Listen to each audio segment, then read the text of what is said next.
Comenzamos a grabar también para que pues, los que no pudieron, compañeros y compañeras que no nos pudieron acompañar hoy, puedan revisar la sesión más adelante. Mi nombre es Farid, yo estoy coordinando este taller que hemos impulsado desde la izquierda diario, en el cual en cada sesión abordaremos distintas temáticas y tendremos también distintos invitados. El día de hoy, como ya pudieron conocer, ver, nos acompaña Claudio, quien es un trabajador de call center, y es también militante del movimiento de las y los trabajadores socialistas. Bienvenido, Claudio. Hola, muchas gracias, Farid. Efectivamente, también desde los centros de trabajo organizándonos. Claro, esos trabajadores que no se resignan a la precarización a la que les quieren someter, ¿no? Pues bueno, el día de hoy, como saben, está en el cartel, es la segunda sesión en la que vamos a tratar sobre cuestiones de la economía.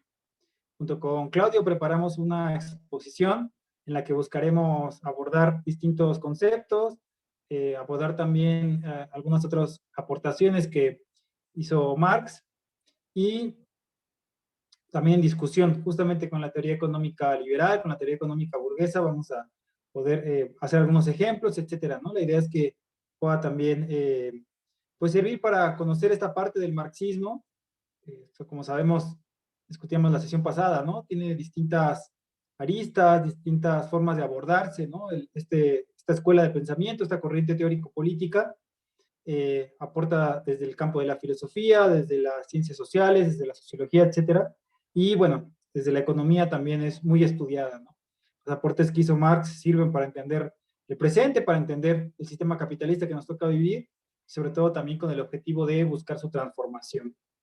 Entonces, bueno, comenzamos hablando de Marx y cómo lo que él hace es retomar los principales elementos, los principales aportes que habían eh, elaborado distintos teóricos previos a él, dentro de ellos precisamente a Adam Smith y a David Ricardo, ¿no? Dos de los principales pensadores de la economía clásica, que, pues bueno, habían desarrollado algunos análisis para entender el funcionamiento capitalista, para entender la economía, y lo que Marx hace es retomar lo más avanzado que habían hecho, pero también criticarlos, ¿no? Criticando sus límites, que se van a mostrar claramente también producto de su carácter de clase, como iremos desarrollando. Eh, lo que hacen ellos dos, ¿no? Tanto Smith como Ricardo, es darse cuenta que el valor que se produce en la sociedad tiene que ver directamente con el trabajo del ser humano, ¿no? No tiene que ver con la tierra, como habían pensado los fisiócratas antes, o como habían pensado los mercantilistas hasta más anteriormente, ¿no? Otra escuela de pensamiento económico que había dicho que los metales preciosos eran lo que daba la riqueza o el valor. Aquí no, lo que crea la riqueza es el trabajo humano. Y lo que hace Marx es retomar esta idea, ¿no? Estudiando mucho principios de economía política clásica, por ejemplo, de Ricardo y algunos más, algunos otros aportes, libros que estaban escribiendo.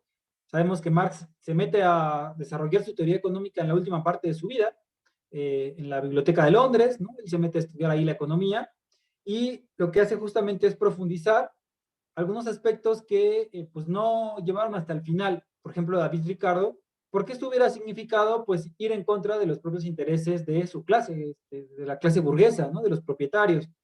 Porque si se profundiza en la idea de que los trabajadores con su esfuerzo son los que crean la riqueza, pues efectivamente hay una contradicción ahí entre por qué si ellos están produciendo la riqueza viven en condiciones como vivían en aquel momento, ¿no? Que siguen viviendo en gran medida, pero en aquel tiempo, la época que le toca ver a Marx o a Ricardo, pues son jornadas extenuantes, 14, 16 horas, hacinados, ¿no? Etcétera, etcétera, ¿no?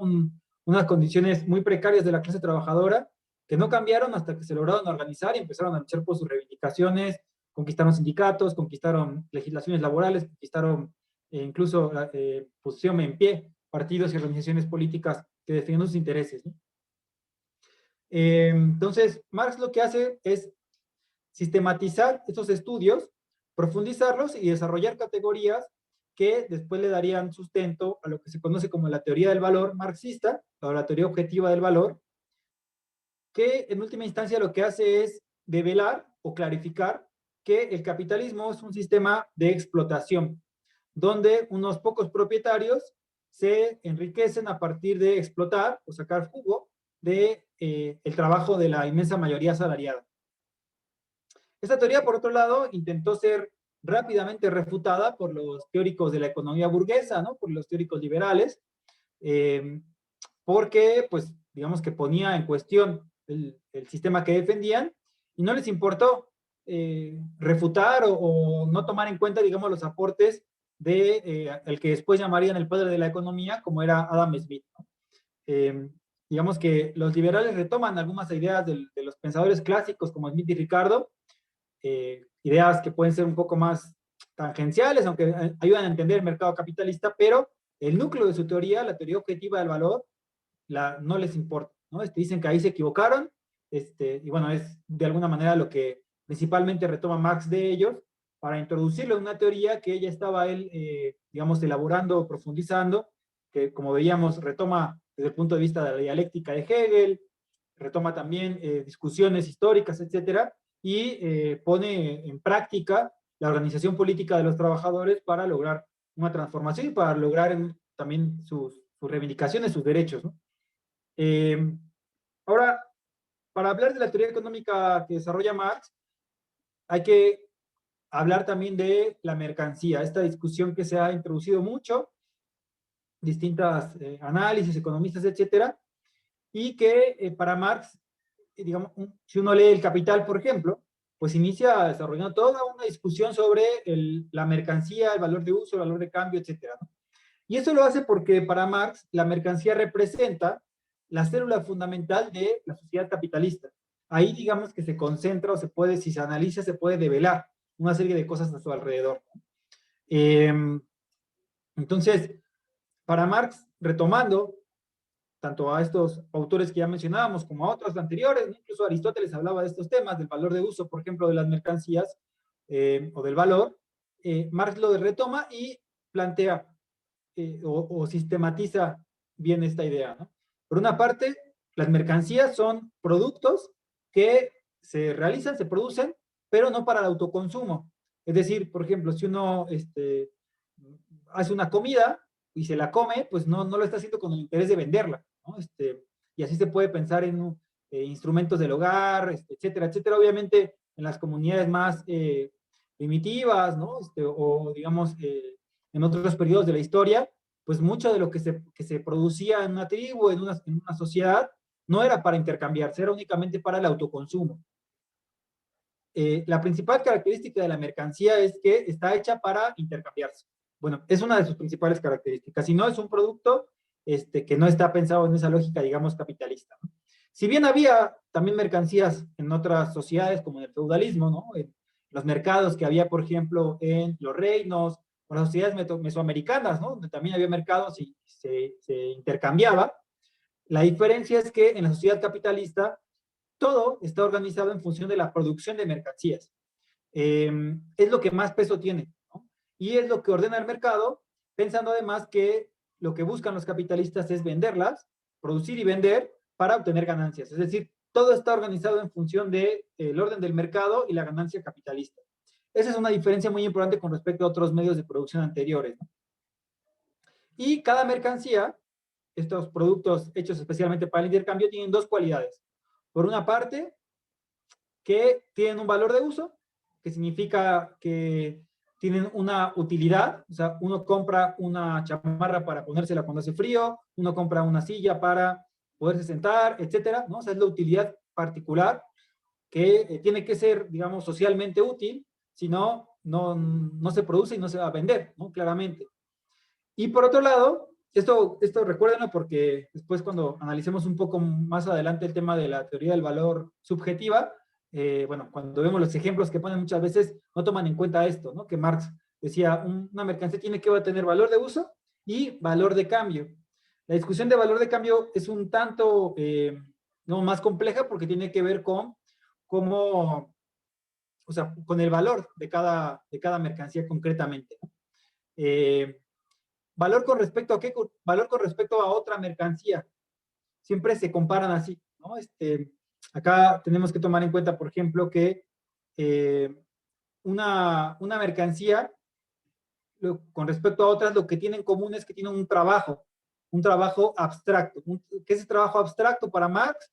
El trabajo abstracto tiene que ver con un trabajo que tú gastas, una cantidad de tiempo que, por ejemplo, si produces, sea una pala, lápices o tenis, pues tú estás gastando tiempo en eso, ¿no? En general, es un trabajo abstracto. Ahora, hay un trabajo concreto que tiene que ver con el trabajo específico para realizar, por ejemplo, pues cualquier mercancía, ¿no?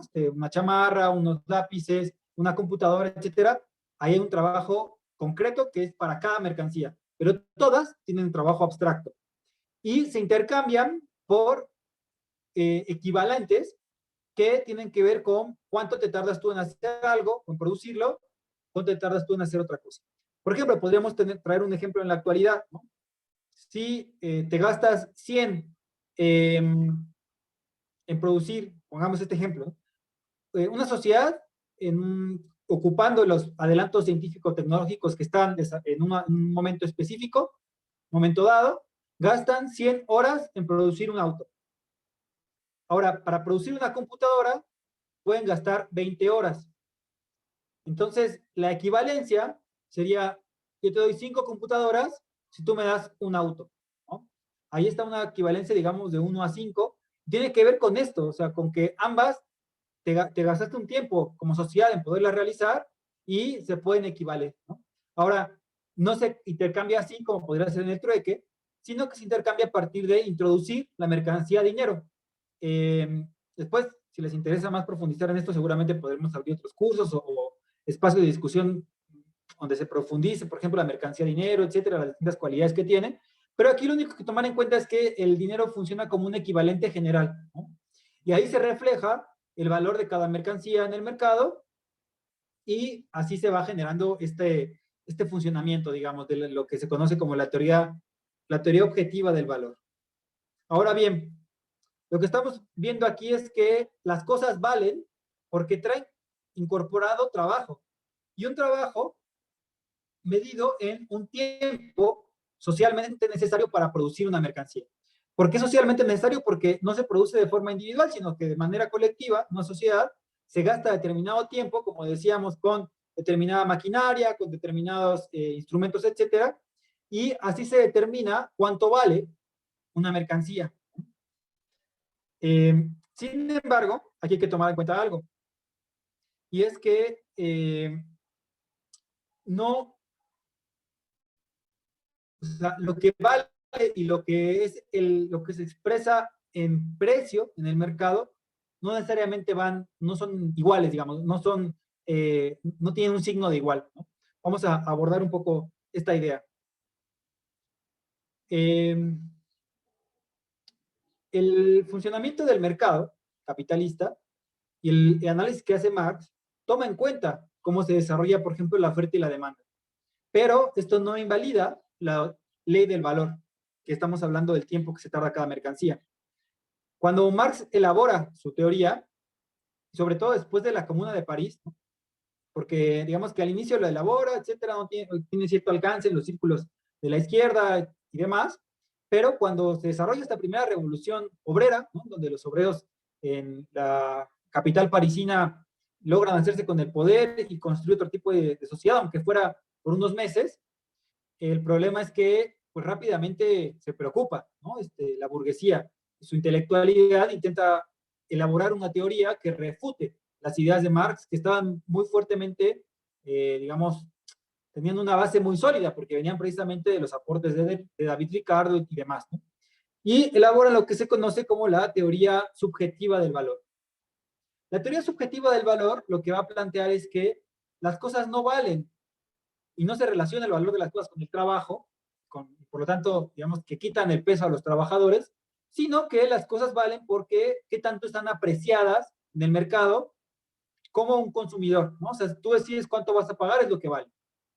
No es lo que ya una mercancía trae, sino que se expresa el valor y con el precio en el mercado. Aquí lo que hay que decir es que esta teoría de entrada parte de una visión idealista. ¿Qué significa una visión idealista? Que piensa ejemplos imaginarios que tienen poco que ver con la realidad y a partir de ahí intenta refutar el marxismo. Por ejemplo, los propios pensadores, ¿no? Como Karl Menger, uno de sus libros famosos, digamos, donde intenta plasmar toda su teoría, dice, lo que pasa es que un vaso de agua no vale lo mismo digamos, en tu casa, ¿no? En la calle, a lo que valdría en el desierto, ¿no? Entonces, ahí, como es una apreciación subjetiva, tú vas a pagar más por él. Pero si te dan cuenta, aquí hay una trampa, porque están hablando de un ejemplo imaginario que pues no tiene aplicación con la realidad. Lo que hace el marxismo es analizar cómo produce el capitalista y cómo se produce en la sociedad capitalista. Por ejemplo, otro ejemplo que hace mucho los teóricos liberales contemporáneos, en particular Javier Milei, que a lo mejor uno ubicará, en las redes aparece mucho, pero él dice, tú puedes tardarte mucho y que te cueste mucho producir una botella de vino, pero si estás en una sociedad de abstemios, va a valer cero. Bueno, esto que a simple vista podría tener cierta lógica, el problema es que, como decíamos, una mercancía tiene que tener valor de uso, si no, no se produce. Entonces, de entrada, ya esa idea, ese ejemplo imaginario que están planteando, no tiene correspondencia con la realidad. Si estás en una sociedad de abstenios, evidentemente no vas a producir vino. Ahora, si es una sociedad capitalista donde hay gente que compra vino, pues vas a producir y vas a gastar tiempo y ahí va a venir el valor y después se va a expresar en el mercado. Eso es lo que ocurre en la realidad, no las ideas, digamos, imaginarias que intentan refutar la teoría objetiva, ¿no? Otro ejemplo, por ejemplo, tiene que ver con el tema de las obras de arte, ¿no? Hay muchas discusiones al respecto de esto, pero evidentemente una obra de arte no está hecha en clave capitalista, es decir, no se hacen un mismo pintor en serie, ¿no? En una fábrica donde están produciendo un montón de cuadros, bueno, ahí sí tendría aplicación la teoría del valor. Pero si estamos hablando de un cuadro como la Mona Lisa, pues evidentemente no está produciendo en clave capitalista. Aunque hay una mercantilización del arte, que después se podría discutir y problematizar, en donde sí aplica también el tiempo de trabajo, y evidentemente una obra que te lleva más tiempo realizar, pues va a valer más y va a tener una equivalencia en el precio más de lo que puede ser otra que te cuesta menos tiempo, ¿no? Entonces, ahí queda claro que la teoría del valor tiene una vigencia y los intentos de refutarla se basan en supuestos que no tienen correspondencia con la realidad, o por otro lado también con el supuesto de escasez, ¿no? O sea, los teóricos burgueses parten de que cualquier mercancía es escasa.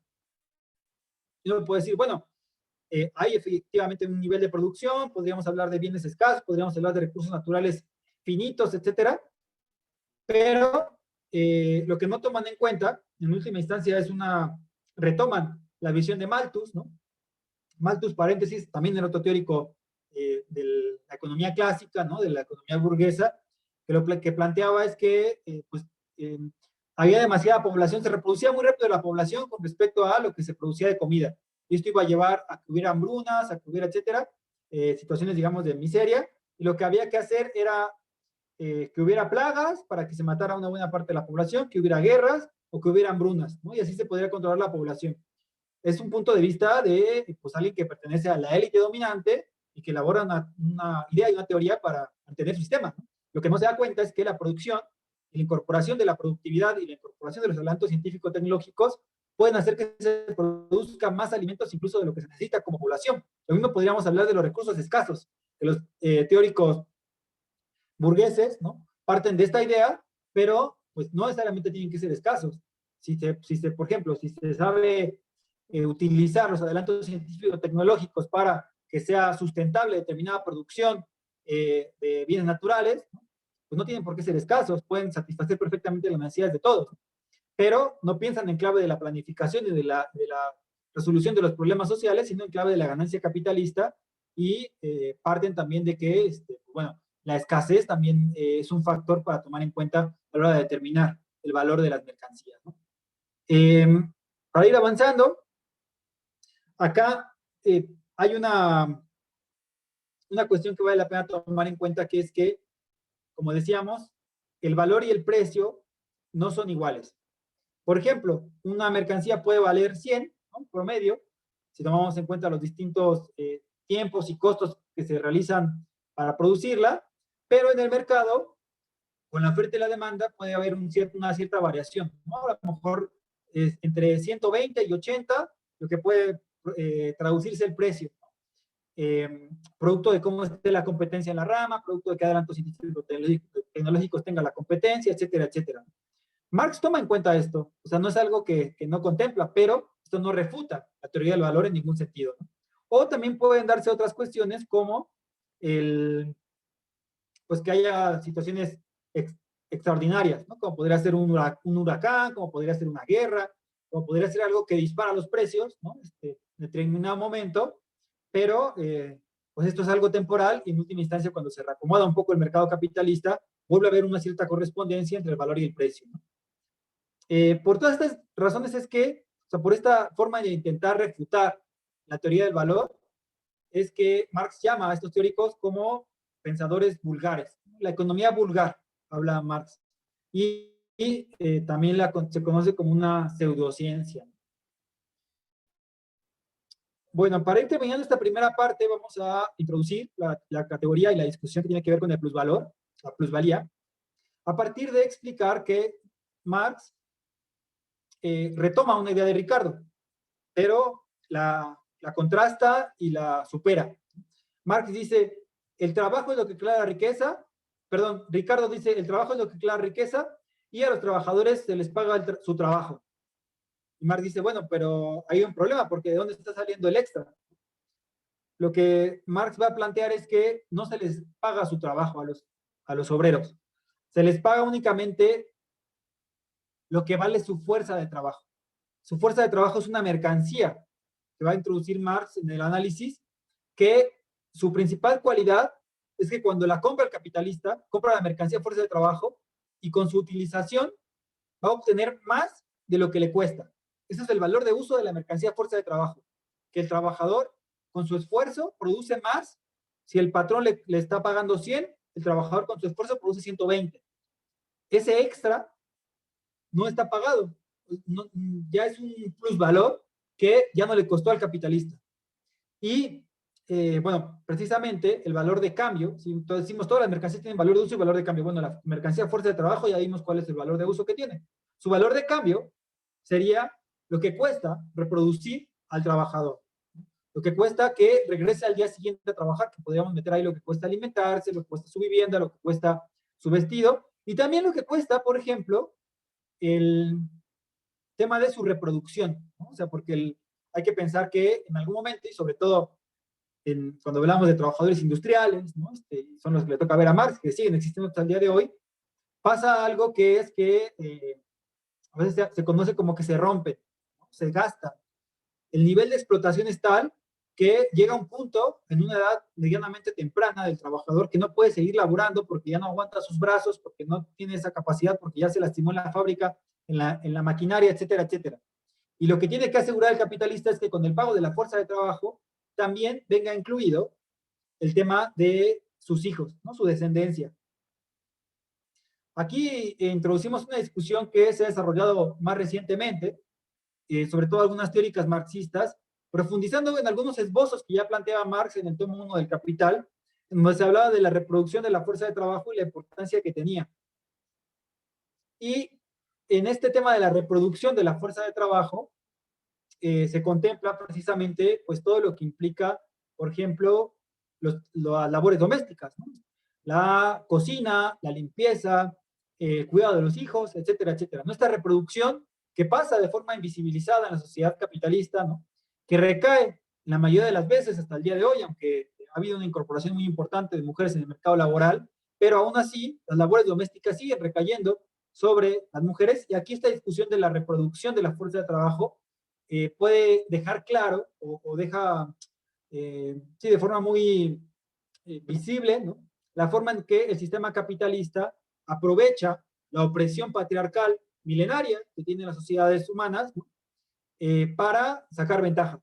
Entonces, este trabajo que puede estar una mujer, digamos como se llama, ¿no? Amas de casa, entre comillas, puede estar 8 horas trabajando todo el día sin parar y este trabajo no se le va a retribuir.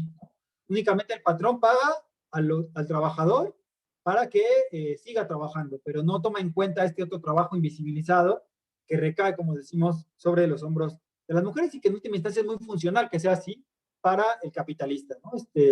Podemos ver así como el capitalismo como sistema retoma y se apropia de, del, de este tipo de opresiones, ¿no? La opresión patriarcal, la podemos hablar, seguramente se discutirá, ¿no?, en otras sesiones sobre la opresión del racismo, ¿no? Contra los migrantes, que son los que ocupan precisamente las peores condiciones, ¿no? La reproducción de la fuerza de trabajo contempla para el patrón pagar apenas lo necesario para volver al día siguiente y garantizar la descendencia del obrero. No obstante, como decíamos, el trabajador produce un valor mayor de lo que le cuesta al burgués para contratarle. Es aquí donde Marx introduce la categoría plusvalía, que a continuación va a explicar Claudio. Gracias, Farid. Bueno, antes de continuar, no sé si alguien tiene alguna duda, algún comentario quizá para que podamos irlo resolviendo, respondiendo en lo que avanzamos con la exposición. Si gustan, pueden ponerlo en el chat en lo que voy iniciando. Y bueno, ya Farid explicaba que el concepto de plusvalor es uno de los pilares fundamentales para entender la teoría marxista, ¿no? No solamente es un concepto que se ocupa desde lo económico, sino que es un concepto que finalmente tendrá tras de sí una importante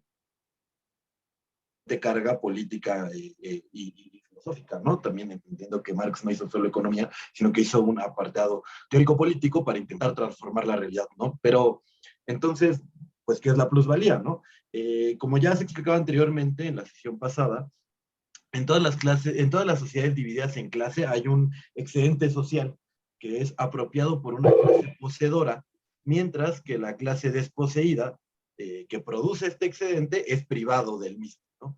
Esto es resultado, como decíamos, del aumento de la productividad del trabajo, que deviene del desarrollo tecnológico y técnico que va conquistando el género humano en su dominio de la naturaleza. Permite que, junto al producto necesario, esto es lo que se produce para la subsistencia propia, aparezca un producto excedente, es decir, este excedente es una expresión del progreso humano.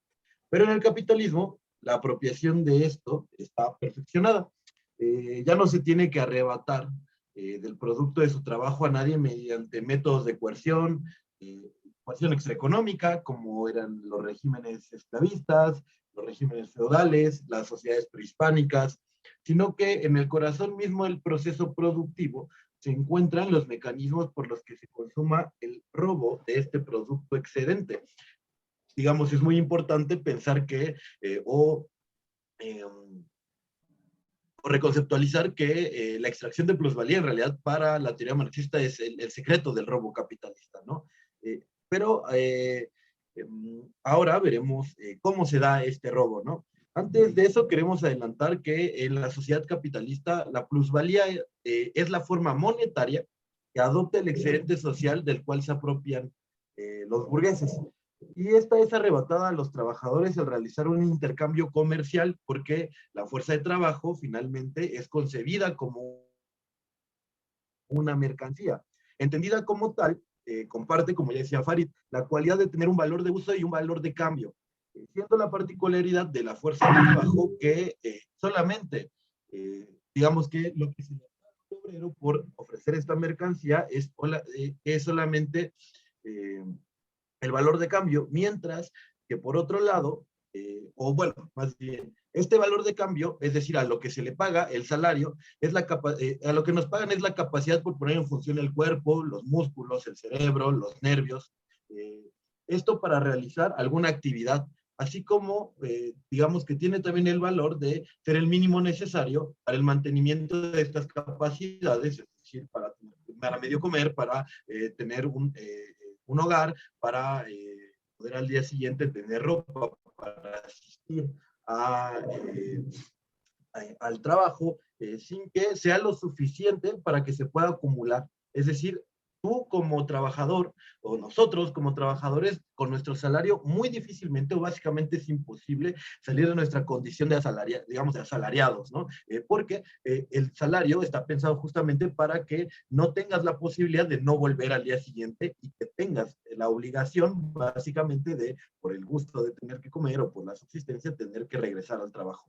Sin embargo, digamos, el valor de uso no es el equivalente al salario que se paga, pues la fuerza de trabajo se ocupa durante toda una jornada laboral, es decir, a nosotros nos pagan una pequeña fracción de este salario. Para poner un ejemplo más esquemático, voy a poner un ejemplo de la industria automotriz en México, que no sé si sepan, pero en los últimos años ha sido la rama productiva más importante del país. Y pondré a una de las empresas que más dividendos ha sacado, digamos, de la producción automotriz en México, ¿no? Esto es General Motors, que es un monstruo transnacional, que produce una de sus unidades más importantes, uno de los modelos de auto más importantes en México.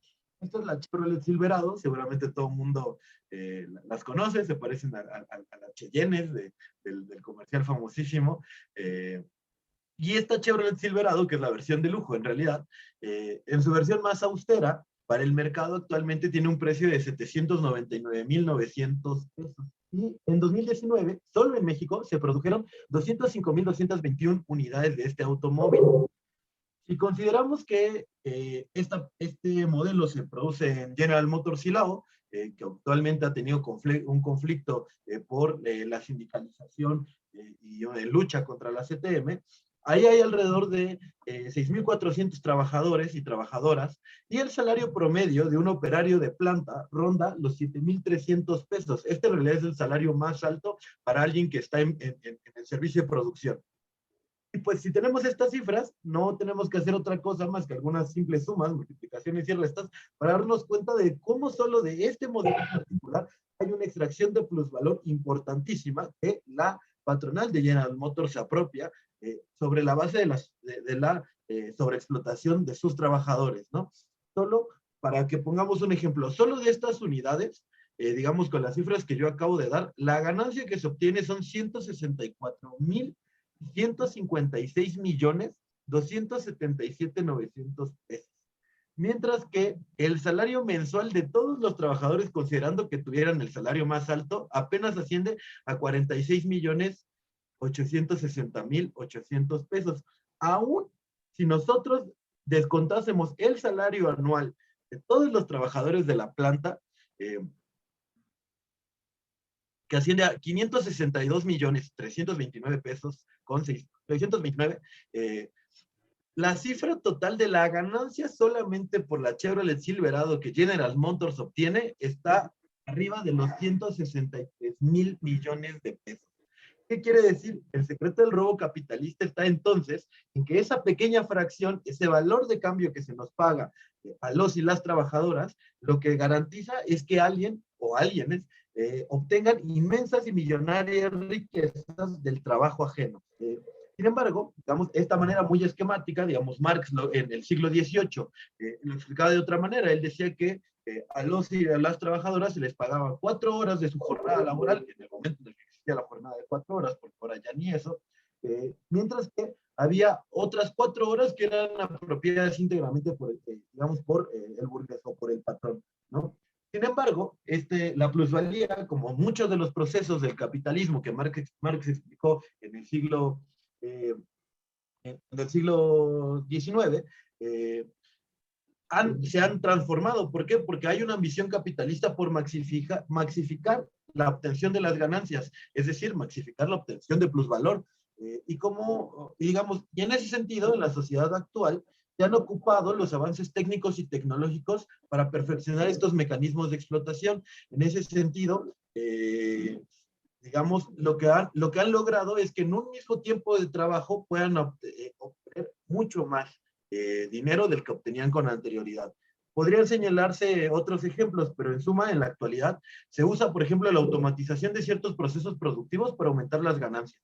Caso que también se puede ver, por ejemplo, en las almacenes de Amazon, donde miles de mercancías que van a ser repartidas son transportadas por máquinas automatizadas y los mecanismos de vigilancia y de persecución antisindical, como pasa en Estados Unidos con el intento de sindicalización en Amazon, ocupan inteligencia artificial para detectar trabajadores inconformes. Por otra parte, no han renunciado, nunca van a renunciar a las viejas fórmulas, ¿no? Como efectivamente atacar, o lo que ha implicado el avance neoliberal, que ha sido el ataque contra la jornada de 8 horas a nivel internacional, lo que, digamos, en su momento, cuando en lugar de trabajar 10, 12, 15, 16 horas, se recorta la jornada a la mitad, era una ganancia concreta contra, digamos, el poder de los grandes capitalistas, ¿no? En ese sentido, digamos, lo que la jornada de 8 horas permitía era poner por encima nuestras vidas a las ganancias de los grandes trabajadores. Hoy incluso se podría trabajar menos. Las generaciones que entraron al mundo laboral en los 70s y 80s, que aún tuvieron digamos, esta prestación, hoy, digamos, lo han perdido junto con nosotros, ¿no? Es muy poco común encontrar un trabajo donde se trabajen efectivamente 8 horas. Por ejemplo, en el call center donde yo trabajo, trabajamos en realidad 9 horas, porque con la reforma laboral de 2012, las y los trabajadores entramos en un concepto que implica jornada interrumpida, y la jornada interrumpida implica que la hora de comida no es pagada, pero no es una hora que tú estés disfrutando, es una hora en la que tienes que seguir en el trabajo, mientras, digamos, tienes que estar al segundo uno de que acaba esa hora frente a tu puesto laboral, es decir, han extendido las jornadas para efectivamente seguir obteniendo más ganancias. Las horas extras, por ejemplo, se han convertido en algo común, no tienen remuneración, o los días festivos ya ni siquiera existen, ¿no? Como días oficiales de trabajo, de asueto, tampoco se pagan al doble o al triple como implica en la legislación laboral mexicana, sino que, pues, se te obliga a ir a trabajar, se te paga lo de una jornada común, y aparte de todo, digamos, todo ese trabajo se te argumenta diciendo que al menos tienes empleo, ¿no? Lo cual, pues, es en realidad ocupar la necesidad de regresar al día siguiente para aumentar sus ganancias, ¿no? Y, digamos, en ese sentido, ocupan mecanismos, ¿no? Ocupan mecanismos como reorganizar el trabajo, porque no solo hacen más largas las jornadas laborales, sino que, por ejemplo, te piden tu jornada laboral no empieza en el momento en que tú entras al trabajo, sino que para ellos tu jornada laboral empieza en el momento en que tú estás puesto de trabajo, lo que quiere decir que en realidad te están robando entre 10 y 15 minutos más que tú tienes que llegar antes a tu empleo, para que no cuente como un retardo, para que no haya un descuento, para que no se te amenace con que se te cuente como falta, y lo que quieren es que hasta digamos, se te contabiliza como descanso los momentos para ir al baño, los momentos para pararte a algún otro lugar, y eso lo que implica es concretamente que hasta el último segundo de trabajo, energía propia de tu cuerpo tiene que ser invertida en el trabajo, ¿no? Digamos, eso es algo muy importante de entender, porque este es un mecanismo con el que efectivamente han hecho que las jornadas laborales sean más intensas, ¿no? Que las jornadas laborales sean más productivas, y que por otra parte nuestra vida y nuestro salario sea cada vez menor, porque pagan lo mismo por producir más, ¿no? Y ponen, digamos, como incentivos. Es muy común que actualmente se ocupe, por ejemplo, los bonos. Te dan un bono por cierta meta de productividad, que son metas inalcanzables la mayoría de las ocasiones, y que la mayoría de las veces también tenemos que asumir sin alternativa, porque si no obtenemos un bono, el bajo salario apenas se alcanza para comer, ¿no? O sea, por ejemplo, para poner el ejemplo mexicano, que hoy estamos en el 7.4 de inflación, pues si tú no obtienes el bono no se pueden pagar las cuentas, no puedes pagar la luz, no puedes pagar el agua, no puedes pagar el internet, no puedes pagar la comida con la que al día siguiente tienes que ir a alimentarte. Y digamos, para entender todas estas maneras en las que la plusvalía y los capitalistas han readaptado la manera en la que nos roban, digamos, este trabajo social excedente, lo voy a poner en términos más técnicos, ¿no? La plusvalía extraordinaria es cuando se ocupan las innovaciones tecnológicas y técnicas para aumentar la capacidad de un burgués para apropiarse de una mayor tajada de excedente social, poniendo en juego estas innovaciones para tomar ventajas sobre sus competidores en el mercado. Es lo que hace, por ejemplo, Amazon, ¿no? Efectivamente, que sus ganancias básicamente se duplicaron sobre la base de este uso de las tecnologías, lo que hace Rappi, lo que hace Uber, ¿no? Para obtener pues mayores ganancias, ¿no?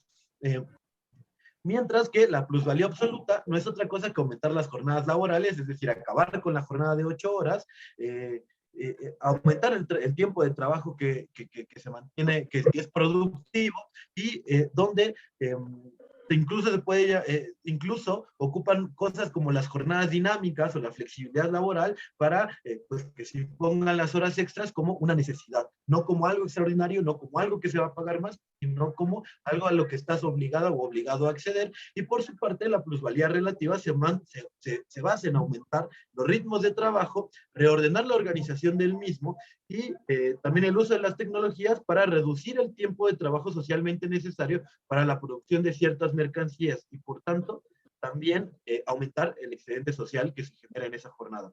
En la actualidad, estos tres tipos de plusvalía conviven, se complementan y las grandes empresas y transnacionales las combinan todo el tiempo, ¿no? Teniendo como resultado peores condiciones laborales, más pobreza para millones y la creación de un puñado de supermillonarios que actualmente pues controlan básicamente la riqueza social, ¿no? Mientras, como producto de la pandemia, millones hemos sido arrojados a la pobreza, ¿no? Entonces, digamos, intentaba hacer yo un ejercicio de hablar en términos concretos de cómo se expresan estos tres tipos de plusvalía y cómo el robo capitalista en realidad está inmerso en este sistema, digamos, en este intercambio comercial que ya explicábamos, tiene que ver con que nosotros vendemos, o lo único que como trabajadoras y trabajadores tenemos es nuestra fuerza de trabajo, ¿no? Entonces, bueno, únicamente quería hacer esta explicación y con esto pues terminaría mi parte también. Si hay, bueno, veo que hay algunas dudas y ahora las leo y las vamos respondiendo mientras Farid continúa su exposición. Bien, gracias, Claudio. Antes de continuar, justo pueden ir poniendo ahí algunos comentarios, dudas, los seguiremos resolviendo más hacia el final. Aprovechar también, antes de continuar, un pequeño aviso. La siguiente semana, como pueden ver ahí en el cartel, no hay una sesión de taller, pero lo que justo charlábamos es que podemos tener una sesión más particular, o pequeña, ¿no? Para todos los compañeros y compañeras que estén interesadas en poder tener como un espacio de intercambio más en corto, digamos, no va a haber un tema para discutir, más bien la idea es que si hay dudas o si quieren profundizar en algún aspecto, podamos ocupar la sesión, ¿no? Para poder charlarlo. Y las siguientes tres sesiones, rápidamente les comento. La tercera será sobre la estrategia política que propone el marxismo. Ahí retomaremos algunos aspectos de otras revoluciones muy importantes, como Lenin y Trotsky y otros del siglo XX. La cuarta sesión será sobre el tema del calentamiento global, el capitalismo y el medio ambiente, digamos, ¿no? Y ahí profundizaremos cómo una planificación económica racional puede, pues, justamente funcionar de forma muy distinta a la explotación irracional que genera el capitalismo buscando la ganancia en el corto plazo, ¿no? Y no le importa destruir bosques, etcétera, etcétera, ¿no? Ríos y demás. Y la quinta sesión, la última, va a ser sobre el tema de los movimientos sociales y la lucha de clases. Ahí vamos a hablar de movimientos como el feminismo, como el antirracismo, como el ambientalismo y otros movimientos y reivindicaciones que han habido recientemente, también revueltas muy importantes que ha habido, por ejemplo, en Chile, en Colombia, y la relación entre estas y la revolución, ¿no? Es decir, que, cómo podríamos pensar revueltas y no revoluciones, cuáles son las diferencias entre ellas, y también cómo los movimientos sociales y la clase obrera tienen una relación muy importante que analizamos y que proponemos también una forma de organización desde el marxismo revolucionario, ¿no? Ahí discutiremos también la perspectiva del comunismo, entonces va a ser una discusión muy importante este cierre, ¿no? La quinta. Como saben, se van grabando, de cualquier manera, si alguna no se la pierden en vivo, pueden revisar ahí en el grupo de WhatsApp, que seguramente todos los que están acá ya estarán, si no, pueden escribirlo ahí en el grupo, en el chat del Zoom, para que les pasemos por ahí también el grupo de WhatsApp del Taller de la Izquierda Diario. Bueno, continuamos entonces ya con el cierre, ¿no? De esta discusión económica, hablando del tema de las crisis. La crisis económica en el capitalismo, que es algo que estudia mucho Marx también, ¿no? Y los marxistas en general digamos que también a veces se plantea que la teoría marxista es una teoría de la crisis económica, que es la que más lo desarrolla, más lo piensa, más, porque piensa que precisamente el capitalismo no funciona de forma armónica, como nos lo quieren presentar muchas veces desde los economistas liberales, burgueses, que incluso plantean esta supuesta compatibilidad de intereses entre los empresarios y los trabajadores, por ejemplo. Para entender esto hay que tomar en cuenta un pequeño esquema que muchas veces también es como muy famoso dentro del marxismo, que es el famoso esquema de reproducción de capital, que es un dinero inicial, una mercancía y un dinero incrementado. D, M, D, guión M, guión D prima. Esta pequeña formulita, ¿de qué trata? Bueno, lo que implica es que un capitalista tiene un dinero inicial con el cual va a comprar mercancías. ¿Qué mercancías? Mercancía fuerza de trabajo, maquinarias, materia prima. Ahí va a hacer un proceso productivo y ese proceso productivo va a ir, o sea, ahí se genera el valor, ¿no? En la producción, con el esfuerzo del trabajador, y después se vaya al mercado a vender lo que va a generar un dinero incrementado para el capitalista, ¿no? La ganancia. Y se repite el ciclo, ¿no? Con este dinero incrementado, vuelve a comprar más mercancía, vuelve a comprar, a contratar más trabajadores, y ahora va a tener un dinero más grande, ¿no? Así se va creando, digamos, una acumulación ampliada de capital, ¿no? Eh, bueno, este concepto, ¿no? De cómo va funcionando el sistema capitalista es lo que Marx retoma y analiza a profundidad para pensar que entonces el capitalismo no es un sistema armónico. ¿Por qué? Porque todos los capitalistas buscan esa D', y esa D' o esa ganancia la obtienen también a partir de la competencia, a partir de sacar del mercado a sus competidores. Y no se genera un funcionamiento armónico del sistema en el que la oferta y la demanda generan que todos sean felices porque en los precios se puede reflejar y todos tienen cierto acceso al consumo. Más bien lo que se va generando es una competencia desalmada de parte de los grandes capitalistas por explotar o sobreexplotar los mercados, por tener mejores accesos a materias primas, por ejemplo, ¿no? Y de ahí vienen las guerras, por tener mayor capacidad de invertir en maquinaria, para eso tienen que explotar más a sus trabajadores, obtener mayor plusvalía, ¿no? Precisamente, y pues hay una competencia entre capitalistas para ver quién puede, digamos, explotar más y que eso les permita sobrevivir en el mercado. De hecho, es algo aquí interesante porque mencionábamos la vez pasada los socialistas utópicos, que tenían la idea de que se podía llegar a una sociedad en la que los capitalistas y los trabajadores convivían de forma medio armónica, ¿no? Entonces esto tendría que implicar que un empresario le paga bien a sus trabajadores, tienen vacaciones, etcétera, etcétera, ¿no? Y el problema es que Marx lo que se da cuenta es que eso es algo utópico, porque la propia competencia empuja a que si un capitalista quiere sobrevivir, o sea, tú puedes pagarle mejor a tus trabajadores si quieres, pero eso lo único que va a llevar es a que pues te van a superar tus competidores, que ellos sí están sacando, digamos, mayor plusvalía. Entonces, no tienen ni siquiera esa posibilidad de decidir los ritmos, sino que el propio mercado se los va imponiendo, ¿no? Eh, bueno, sin embargo, este funcionamiento en el cual cada capitalista busca su ganancia individual, implica que no se está produciendo para un bienestar colectivo, sino que se está produciendo con el único objetivo de apropiarse una mayor tajada de la cuota de plusvalía que hay, ¿no? Eh, y esto lleva a que se generan desbalances, se generan descoordinaciones, se generan crisis, porque el mercado sanciona qué tanto un capitalista, por ejemplo, gastó tanto en esta producción y es, por ejemplo, gastó 100, espera obtener, obviamente, recuperar sus 100 y obtener 20. Pero si no obtiene esos 20, puede dejar de invertir y decir, ¿sabes qué? No me está conviniendo. Pero ¿cómo lo vas a ver? No lo sabe antes. Lo sabe una vez que ya está en el mercado las mercancías que produjo. Entonces, esta sanción ex post, como también se conoce, lleva a que hay momentos en los que la descoordinación es tal que se genera una crisis en la que los capitalistas no quieren invertir, por ejemplo. Eh, Prefieren llevarlo a la especulación financiera. Si esperas obtener 100 y solamente te está llegando 80, o te está llegando únicamente 30, pero en la especulación financiera te ofrecen 8, 80, bueno, pues vas a ir hacia allá, ¿no? A comprar acciones, a comprar bonos de deuda, a comprar acciones eh, hipotecarias, ¿no? O distintos activos, ¿no? Que se conocen como activos tóxicos por el nivel de riesgo que tienen, ¿no? Eh, y esto también genera una situación de crisis. Ahora, esta dinámica, digamos, por una parte lleva a que no hay un capitalismo de libre competencia como lo pensaron los primeros teóricos de la burguesía que analizaban el fenómeno del capitalismo, como eran Adam Smith y David Ricardo.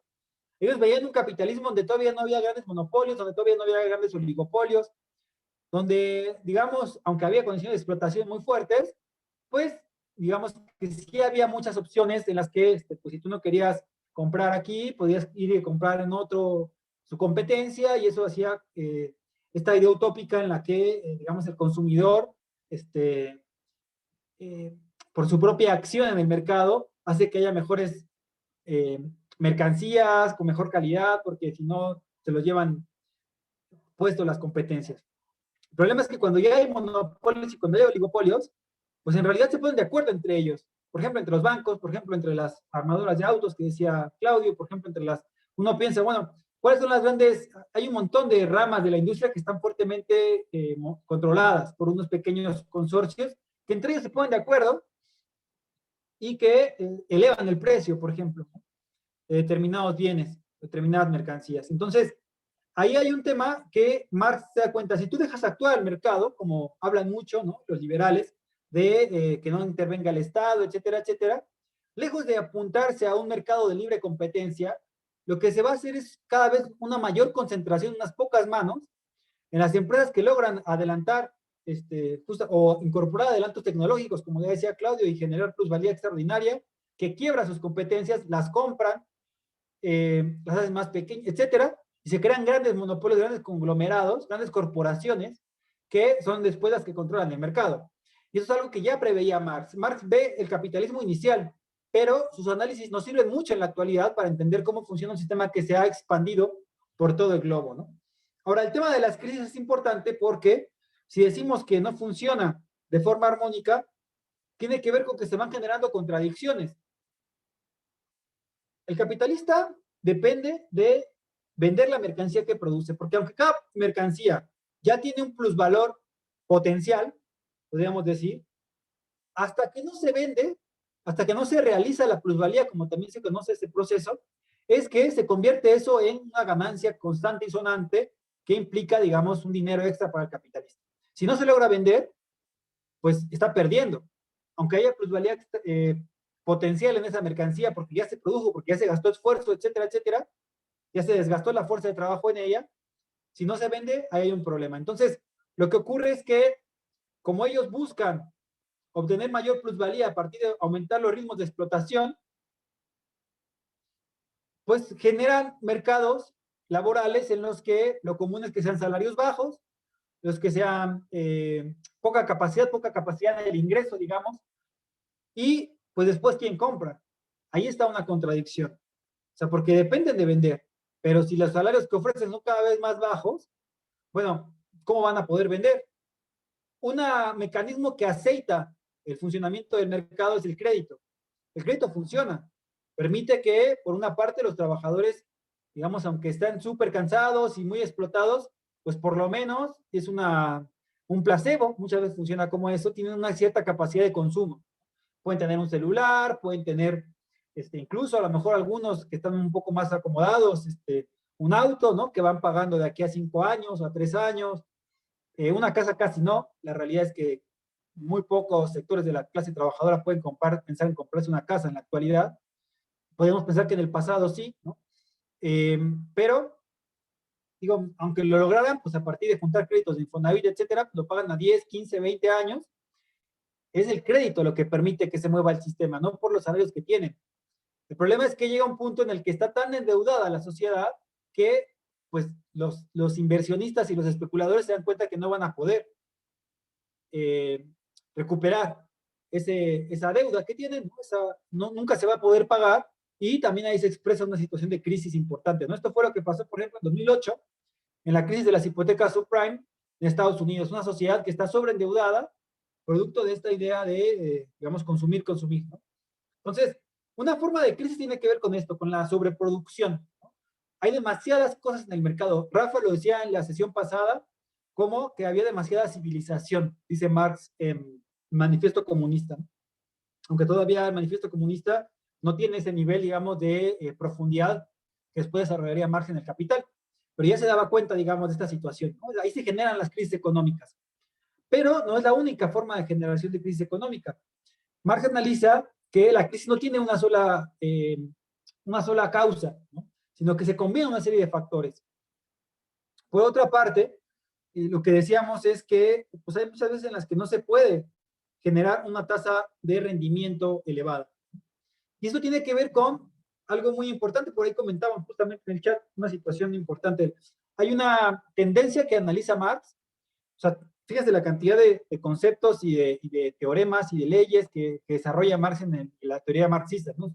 Después hay un montón de teóricos que lo van a retomar, a profundizar en una cantidad enorme de economistas marxistas, ¿no? De distintas nacionalidades, que se especializan en distintas temáticas, ¿no?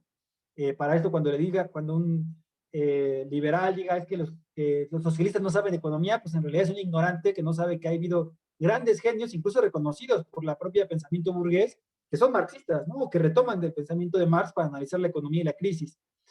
Pero algo importante que toma en cuenta Marx, decíamos, hace el análisis de la mercancía, la plusvalía de sus distintas formas, extraordinaria,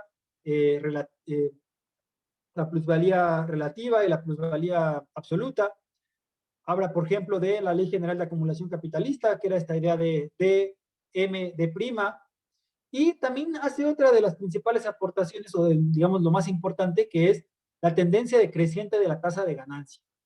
Es un título, digamos, un poco extenso, pero que da cuenta de que el problema es que en el capitalismo, en el largo plazo, no hay un proceso de ascenso permanente, sino que, producto de la necesidad del burgués de incorporar adelantos científico-tecnológicos, es decir, incorporar también maquinaria para ser más productivo y poder desplazar a su competencia, lo que termina resultando es que se reemplaza trabajo vivo con trabajo muerto. ¿Por qué? Porque una máquina, así sea una computadora o sea un telar o lo que fuere, no es trabajo vivo, es un trabajo cristalizado, ya está ahí, ya se hizo. Se ocupó trabajo para hacer esa máquina, efectivamente, los trabajadores no dejan de existir, pero hay un trabajo muerto ahí, que lo único que hace es transferir un valor, se va desgastando, ¿no? La maquinaria, por ejemplo, una máquina te puede durar 10 años, bueno, en 10 años transfirió su valor, después ya no vale nada, pero no crea nuevo valor. Lo que crea nuevo valor es el esfuerzo del trabajador. Ahí está generando una plusvalía. La maquinaria no crea nuevo valor, pero si el capitalista está reemplazando trabajadores con maquinaria, es decir, también para pasarlo a estos términos un poco más técnicos, pero que son un poco sencillos de entender cuando se explican un poco, hacen el peso del capital constante, que es el capital, digamos, expresado en maquinaria, reemplaza a lo que Marx habla de capital variable, que serían precisamente los salarios que tienen que ver con el esfuerzo y el desgaste de la fuerza de trabajo. Es decir, la maquinaria va reemplazando al trabajador y el problema es que en el ciclo económico se está produciendo menos valor cada vez. Y esto empuja a que la ganancia del capitalista es menor. Es decir, antes ganaba con una inversión de 100, ganaba 10. Pero después, como tiene que aumentar la inversión en maquinaria, etcétera, etcétera, lo que obtiene no es ya únicamente los 10, sino que ahora obtiene 8. ¿Cómo puede eso? O sea, ahí tiene que pensar el capitalista y Marx plantea distintas formas de generar una contratendencia a este crecimiento de su rendimiento. Está obteniendo menos de lo que quisiera obtener con su inversión. ¿Cómo puede subsanar esto? Aumentando la explotación de los trabajadores. En lugar de que te rinda el trabajador una determinada cantidad, pues vas a tener que rendir más.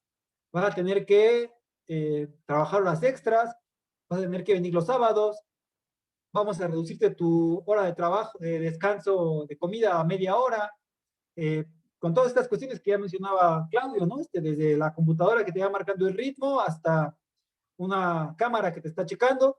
Estas son las formas en las que, una de las formas en las que el capitalista intenta mantener una tasa de ganancia en crecimiento, no que vaya para abajo. Otra es apropiarse de nuevos mercados.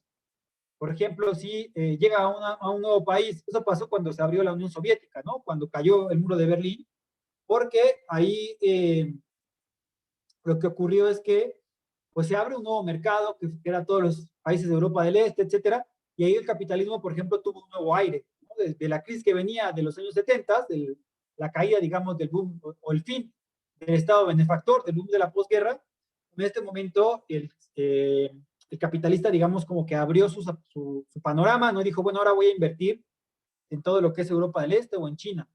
Y hay mucha también mano de obra para explotar. Es otra tendencia, es otra forma de contratendencia. Una es la sobreexplotación de los trabajadores, otra es el acceso a nuevos mercados o materias primas, y también la sobreexplotación de la naturaleza en última instancia, ¿no? Es una frase también muy famosa de Marx, ¿no? Que dice que en momentos de crisis, el capitalismo intenta salir de sus crisis sobreexplotando sus dos fuentes de riqueza, que es la naturaleza y que es el trabajo humano. Entonces, estas son formas de contrarrestar esta tendencia creciente de la tasa de ganancia, que también es un concepto en el que vale la pena profundizar quizá más adelante, ¿no? Por último, mencionar que Marx se da cuenta que en el capitalismo el problema es que las crisis no se solucionan de raíz, solamente se patean para adelante. Un Estado, un gobierno, se da cuenta que hay una situación de crisis y lo que hace es decir, ¿sabes qué? Pues tenemos que invertir de los fondos públicos, de lo que recauda, digamos, de los impuestos, etcétera, etcétera, de los cobros de las multas y de los trámites, de todo el presupuesto que tienen de ingresos, vamos a rescatar los bancos, vamos a rescatar a las empresas para que no estalle la crisis, para que no haya una situación incontrolable, que obviamente tiene una repercusión social y que puede generar revueltas, huelgas y revoluciones. Entonces lo que se hace es patear para más adelante la crisis, pero no está solucionando el problema de fondo, no está solucionando que hay un problema en la tasa de rendimiento del capital, hay un problema en la saturación de mercados, hay un problema en la capacidad, en la incapacidad de compra, ¿no? Lo que incluso los keynesianos se dan cuenta de esto. La diferencia, aunque Keynes es un defensor del capitalismo y viene y retoma la teoría subjetiva del valor, se da cuenta que el mercado no se autorregula y que si no interviene el Estado para que haya cierto nivel de consumo, pues el problema es que no tiene forma el capitalismo de mantenerse, ¿no? Y va a llegar a una crisis más profunda. Entonces, esta tendencia a la crisis, que es lo que analiza Marx, es algo que, por otro lado, da digamos, como que da sustento a la teoría también política y a la perspectiva de la revolución que plantea el marxismo. Porque si el capitalismo fuera un sistema en el cual se desarrolla de forma armónica, ¿no? Y va en crecimiento, y entonces a lo mejor, digamos, hay explotación, pero se mantienen unos ciertos ritmos de consumo, etcétera, bueno, pues no habría una posibilidad de que en algún momento estallaran revoluciones, ¿no? Entonces no se podía pensar en que se puede expropiar a la burguesía, planificar la economía, generar otro tipo de sociedad. Lo que Marx dice es, el problema es que el capitalismo tiende hacia allá, va a ir a una crisis cada vez son más profundas. La clave es que los marxistas lleguen preparados para esos momentos con organizaciones políticas revolucionarias insertas en la clase trabajadora, que es la que consume, que es la que crea la riqueza, la que mueve los hilos y los resortes de la sociedad, y intervengan para plantear una alternativa revolucionaria. Es algo que, por ejemplo, se discutía mucho también a principios del siglo XX. Rosa Luxemburgo lo discutía con los teóricos clásicos o sus antecesores, digamos, de la socialdemocracia alemana, porque ellos decían que el capitalismo iba hacia adelante, ¿no? Habían visto 30 años más o menos de crecimiento y decían, pues ya no va a haber una situación de mayor conflicto, podemos ir con algunas reformas llegando al socialismo. Rosa Luxemburgo se da cuenta que no, analizando a Marx, y pocos años después, pues la historia le da la razón cuando estalla la Primera Guerra Mundial. Pensando además que la crisis va aparejada de conflictos entre potencias, la crisis lleva a una tensión entre las principales potencias capitalistas y también lleva a la tensión entre las clases sociales que integran una sociedad. Si hay crecimiento y todos ganan hasta cierto punto, ¿no? Digamos, si hay crecimiento y gana China y Estados Unidos, pues están tranquilos. Pero cuando hay una situación de crisis, bueno, pues empieza a haber mayor choque, mayor roce, y quiere cada uno tener una parte cada vez mayor, ¿no? Y desplazar a su competencia. También podríamos pensar, si hay crecimiento, pues un empresario gana y puede decir, bueno, pues le voy a dar unos ciertos incentivos a mis trabajadores, etcétera, etcétera. Pero cuando hay crisis y el capitalista no está vendiendo, lo primero que va a hacer es intentar ajustar, y obviamente va a ajustar a el salario, y va a ajustar a los trabajadores, y va a despedir, y va a ver las vías para que no deje de ganar. Y obviamente esto va a generar una tensión también entre la clase obrera y la clase patronal, la clase burguesa. Esas son expresiones de la crisis que analiza Marx y que dejan planteado también esta posibilidad de que en estos momentos en los que el capitalismo genera digamos, como que todo pareciera que se paraliza, ¿no? El transporte, etcétera, empieza a haber despidos, bueno, ahí es clave que los revolucionarios intervengan, observando precisamente desde antes estas tendencias y planteando soluciones que pongan en primer lugar los intereses de la mayoría trabajadora, que es la que crea la riqueza, como ya vimos explicando esta teoría. Y terminaríamos acá esta exposición, pero ahora damos paso para comentar y para preguntas. Si quieren intervenir con micrófono, pueden levantar su mano. Ahí los compañeros que están a cargo de las cuestiones técnicas le podrán abrir el micrófono, y también se puede comentar en el chat, ¿no? Ahí, Claudio, no sé si quieras comentar algo de lo que ya han escrito.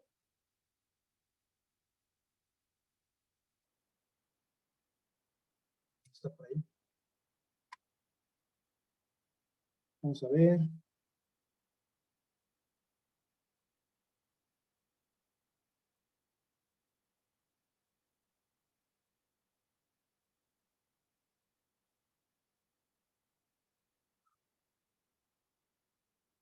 Eh, sí, disculpen.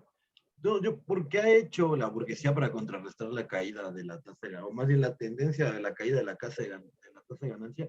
Lo que sucede es que justamente no hay nada que se pueda hacer para evitar la caída de la tasa de ganancia. O sea, en realidad, pues, tiene que ver con que estamos en un mundo de recursos finitos, donde hay una ambición económica por acumular recursos infinitos, ¿no? En realidad lo que, digamos, esta tendencia a la caída de la tasa de ganancia no se ha revertido, sino que ha tenido expresiones brutales como pues ahora el desastre medioambiental la crisis climática que estamos viviendo, expresiones de superexplotación, ¿no? Que es la manera en la que pueden contrarrestar, digamos, esto, pero no es como que no es como que la puedan terminar, ¿no? Digamos, en realidad ese es el gran problema de por qué desde la perspectiva marxista hay que transformar radicalmente la sociedad, cómo está organizada, tanto social como económicamente, ¿no?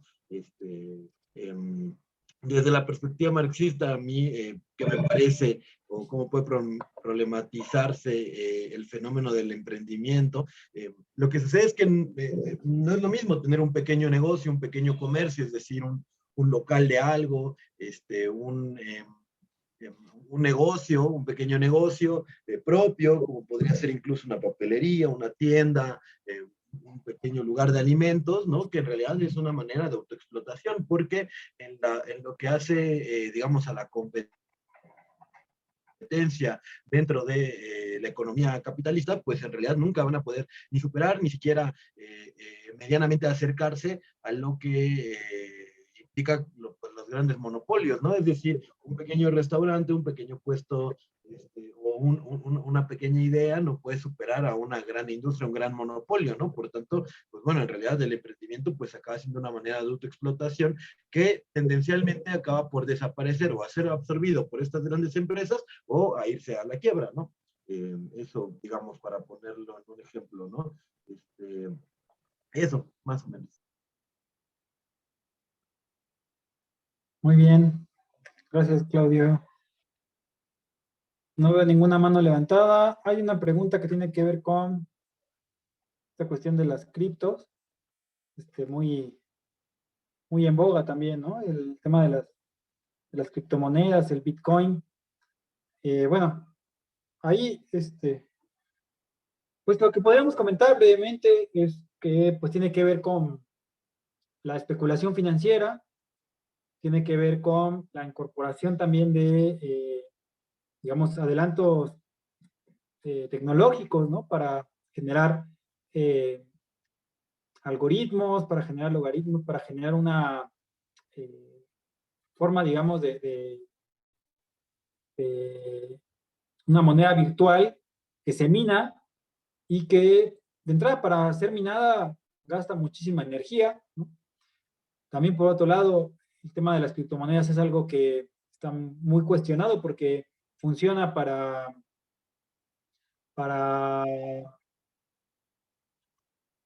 evadir impuestos, para, eh, digamos, dinero que viene del narcotráfico, de otros lugares se intenta meter por ahí, ¿no? Ahí va la especulación.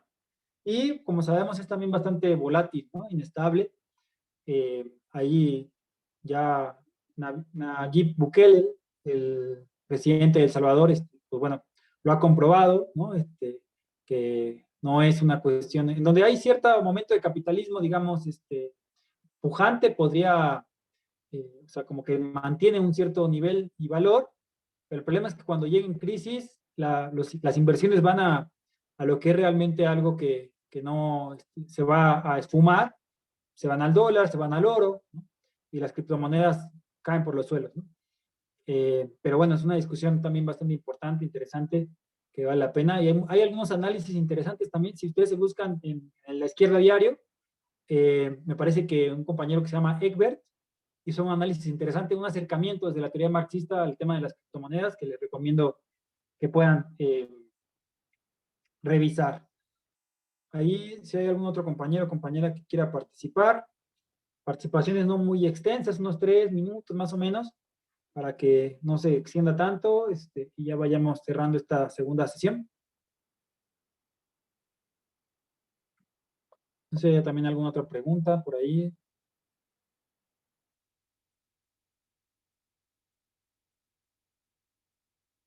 Gracias a ti, Guadalupe.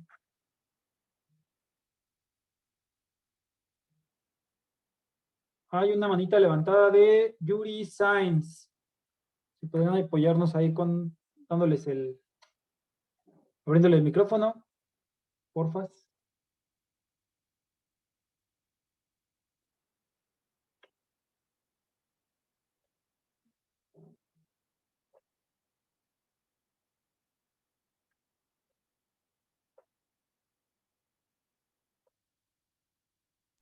Ahí no sé, le estoy dando acceso a que pueda abrir el micrófono.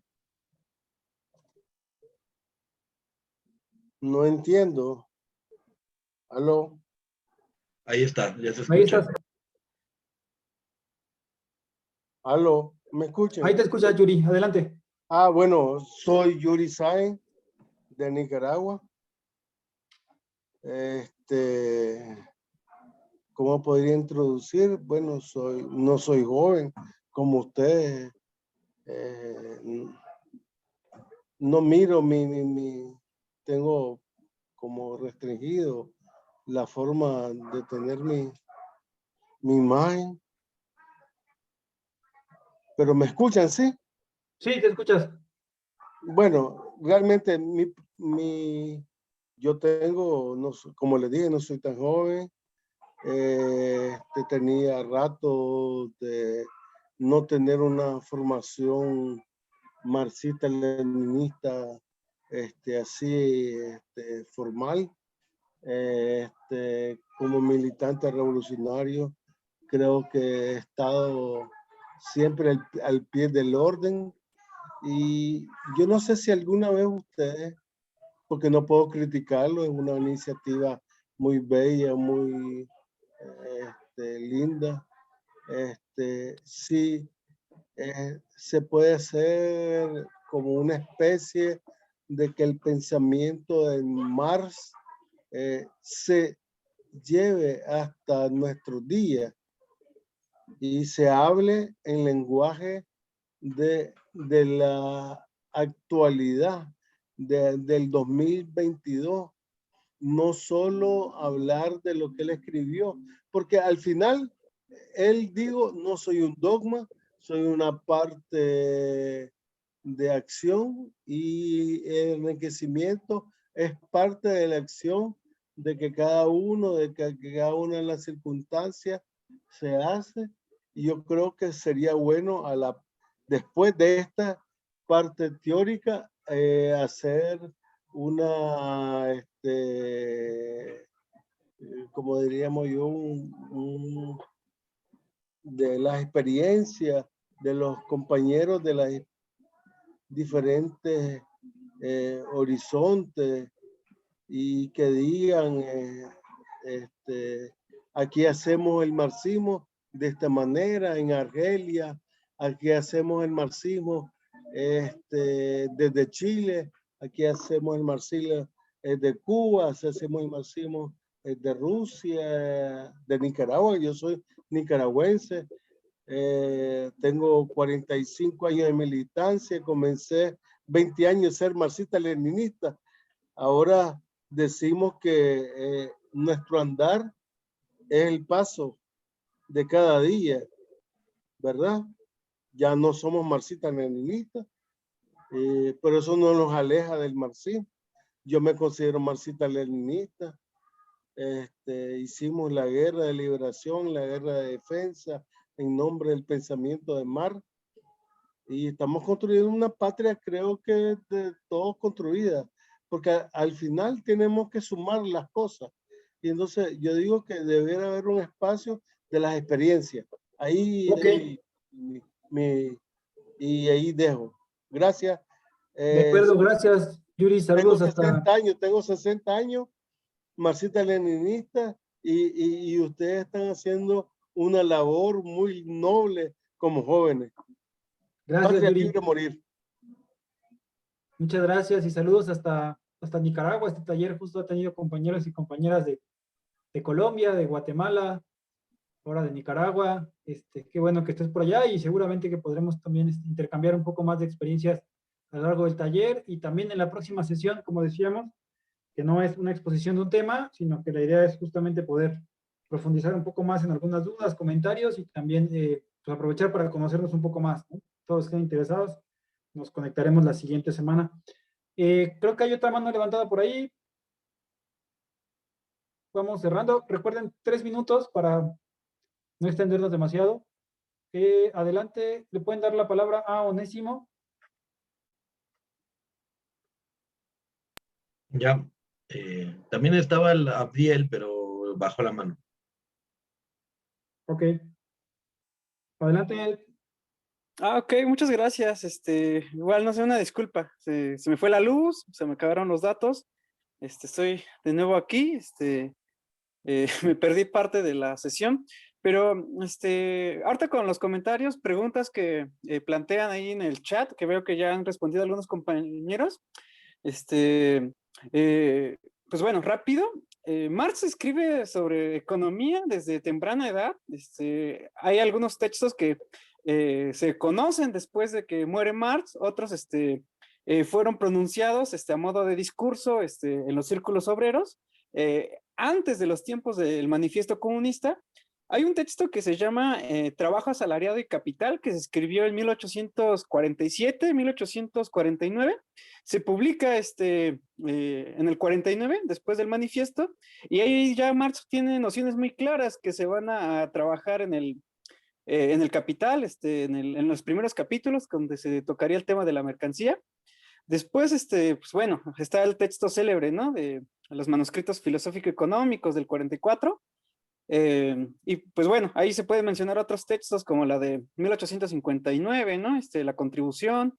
Pero hay un periodo especial de la obra de Marx, que justamente creo que hoy en día se tiene muy presente porque se sigue trabajando en Marx. Algo que aportan los grandes académicos es que Marx no ha sido publicado en su totalidad.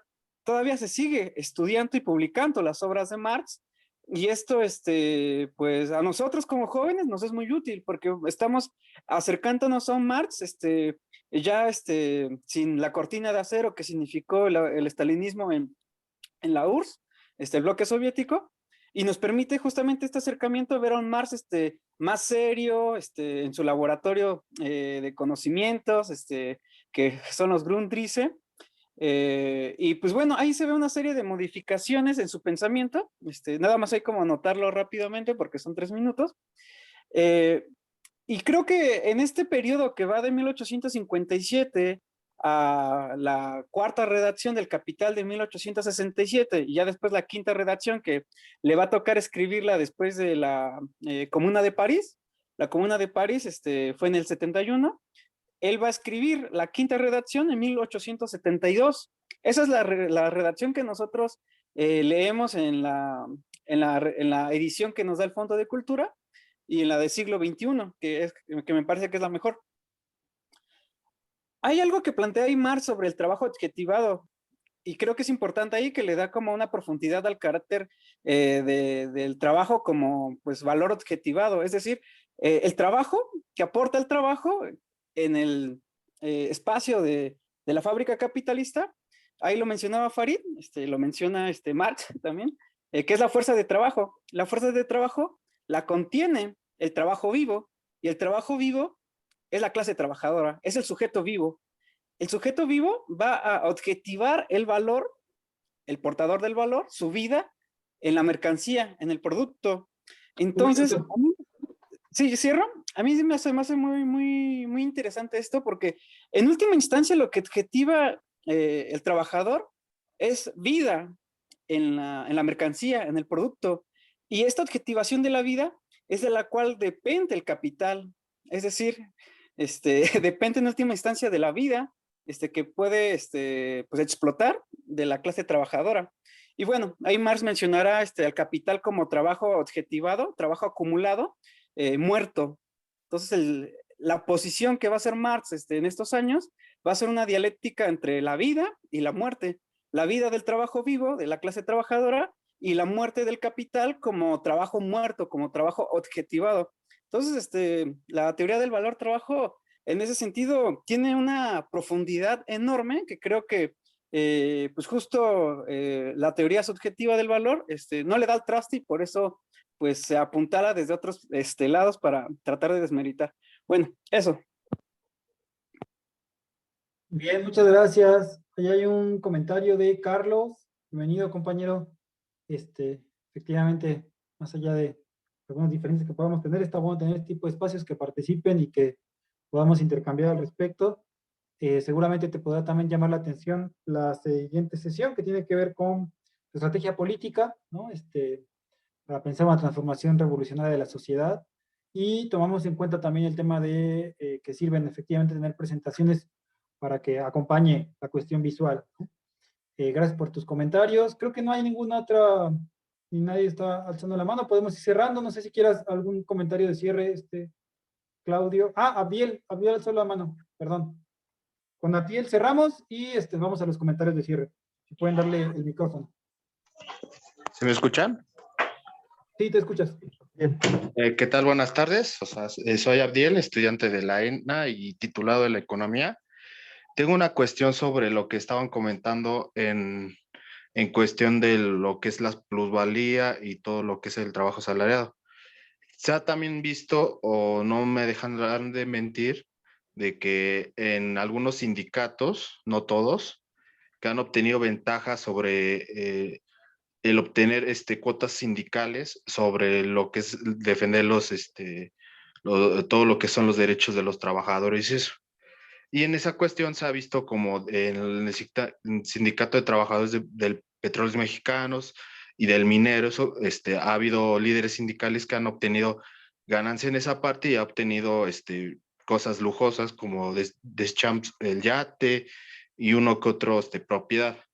Se podría interpretar también en ese sentido que en algunos partes sindicales pueden obtenerse beneficio ellos en esa forma de la plusvalía y la tasa de ganancia con base a las cuotas sindicales, o qué forma se podría ver esa situación con obtener esas ganancias los sindicatos.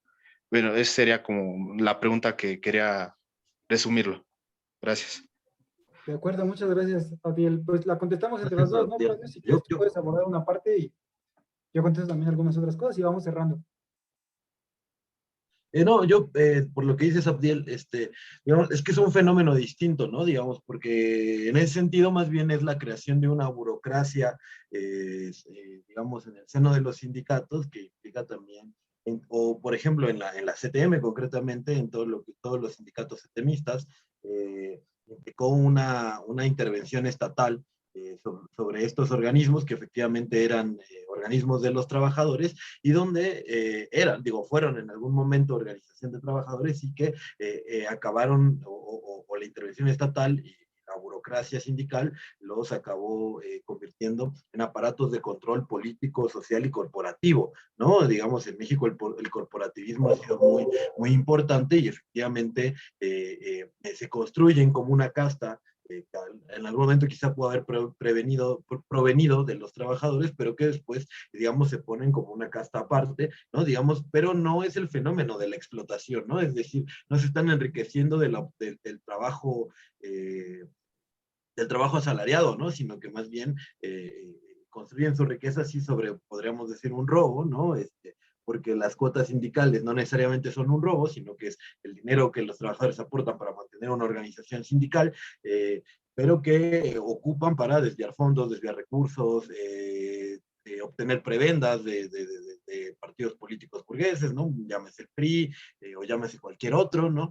Y en ese sentido creo yo que más bien valdría plantear que justamente en los sindicatos, en la gran mayoría, se ha generado una burocracia política, ¿no? Que tiene prebendas y dádivas económicas y que en razón de eso también evita en el desarrollo de la conciencia o de la lucha política o de la solidaridad obrera en los sectores donde se enquistan, ¿no? O donde existen.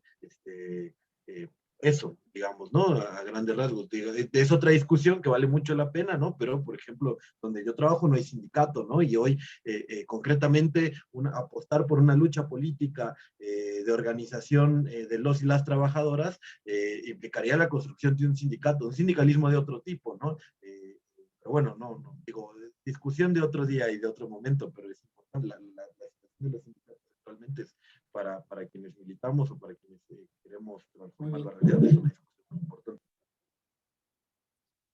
Ok, bueno, pues para cerrar esta segunda sesión, de entrada agradecer, ¿no? Qué bueno que se pudieron conectar todos y todas. Ha habido bastante participación también en el chat de WhatsApp, el taller de marxismo LID. Si no están en ese grupo, avísenos para poderles mandar la liga y que se puedan sumar. Por ahí nos mantenemos en comunicación. También recuerden que está el Telegram de la Izquierda Diario México, donde se suben las principales noticias nacionales e internacionales. Este es un espacio, este taller, lo estamos impulsando desde la Izquierda Diario junto con la revista Ideas de Izquierda. Y también, bueno, desde el movimiento de las y los trabajadores socialistas. Entonces, ahí Karen Liliana dice que no está en el chat, por favor, si alguien puede mandarle la liga para que se pueda sumar. Y no se pierdan las próximas sesiones, vamos a seguir profundizando distintas discusiones muy interesantes. Esta cuestión de los sindicatos que planteaba Biel, efectivamente es muy importante. Digo, ojo ahí porque efectivamente, como decía Claudio, o sea, un líder sindical no extrae plusvalor, pero en última instancia sí se aprovecha precisamente de estas, pues desde lo que le puede dar la patronal hasta las cuotas sindicales que se apropia, ¿no? Y que pues terminan siendo funcionales a las patronales, ¿no? Incluso hay algunos de ellos que llegan a ser empresarios, ¿no? Por ejemplo, son los que están al frente de las empresas que subcontratan en determinada empresa eh, a otros trabajadores, ¿no? Eso ha llegado a pasar, ¿no? Que un líder sindical, de un gran sindicato, al mismo tiempo es patrón de un sector de los trabajadores, ¿no? Pero, pues claramente ese no es los objetivos de los sindicatos al contrario, ¿no? Nosotros apostamos a recuperar los sindicatos para la clase trabajadora, para que sean herramientas de lucha, incluso no solamente para la defensa de sus agremiados, sino que sean un instrumento de lucha por la liberación de la clase trabajadora de conjunto, ¿no? Es decir, que un trabajador, que un sindicato de cualquier rama, dígase, no sé, de Starbucks o de Cinépolis o de McDonald's, luche junto con los trabajadores de la educación como los maestros, o con los trabajadores telefonistas, o con los industriales de General Motors, o de cualquier fábrica, ¿no? Y que se vean como parte de la misma clase trabajadora es muy importante.